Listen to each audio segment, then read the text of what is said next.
उत्तम मास का 18वां अध्याय। श्री कृष्ण गोविंद हरे मुरारे, हे नाथ नारायण वासुदेवा। श्री कृष्ण गोविंद हरे मुरारे, हे नाथ नारायण वासुदेवा।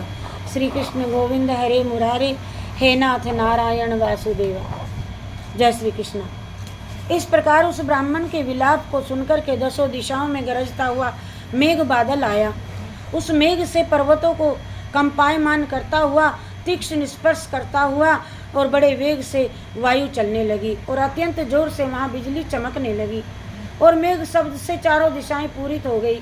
इस प्रकार 1 मास तक ऐसा जल बरसा कि सारी पृथ्वी जल से भर गई।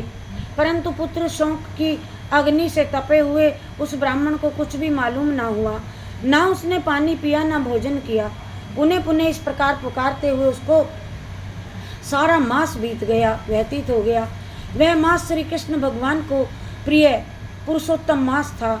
सो अनजाने में ही उस ब्राह्मण से पुरुषोत्तम मास की सेवा हो गई और जिसने अत्यंत प्रसन्न होकर के श्री कृष्ण भगवान वहाँ पर प्रकट हो गए और उस समय मेघ बरसना भी बंद हो गया। फिर उस ब्राह्मण ने श्री कृष्ण भगवान को देख करके शीघ्र पुत्र को पृथ्वी पर रख करके स्त्री सहित श्री कृष्ण भगवान को दंडवत प्रणाम किया, नमस्कार किया और हाथ जोड़ करके श्री कृष्ण भगवान के आगे बैठ गया। अनजाने में पुरुषोत्तम मास के सेवन से प्रसन्न होकर के भगवान अमृत वाणी से बोले कि हे सुदेव, तुम तो बड़े धन्य हो और अत्यंत बड़े भागवान हो तुम तो, और जो कुछ होने वाला है सो तो होगा ही। सो सुनो, मैं कहता हूँ, हे ब्राह्मण, तेरे इस पुत्र की 12,000 वर्ष की आयु होगी। हे द्विजोत्तम, ये तेरे को सुख देने वाला होगा, इसमें कोई संदेह नहीं। मैंने प्रसन्न होकर के तुझको पुत्र दिया है। नारायण जी कहने लगे कि हे नारद, भगवान को इतना कहने पर, श्री कृष्ण भगवान के इतना कहने पर वह ब्राह्मण पुत्र जीवित हो करके उठ बैठा और ब्राह्मण और उसकी स्त्री दोनों ही पुत्र को देखकर महा आनंदित हुए और देवता भी पुष्पों की वर्षा करने लगे। सुखदेव जी ने उन दोनों माता पिता को श्री हरि को तब प्रणाम नमस्कार किया और गरुड़ पुत्र सहित ब्राह्मणों को देख करके अत्यंत प्रसन्न हुआ।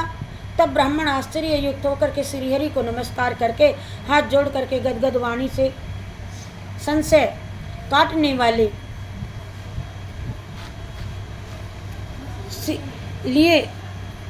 काटने के लिए आनंद सहित भगवान से पूछने लगे, भगवान, मेरे 4,000 वर्ष तक निरंतर महाकठिन तप करने पर आपने जो कठोर वचन मुझसे कहे थे कि मेरे 7 जन्मों में भी पुत्र सुख नहीं है, उस वाक्य से उल्लंघन हेतु और मरे हुए पुत्र को जीवित करने का कारण क्या है? बोलो जय शिव शंकर भगवान की जय। हरे कृष्ण कृष्ण कृष्ण हरे हरे, हरे राम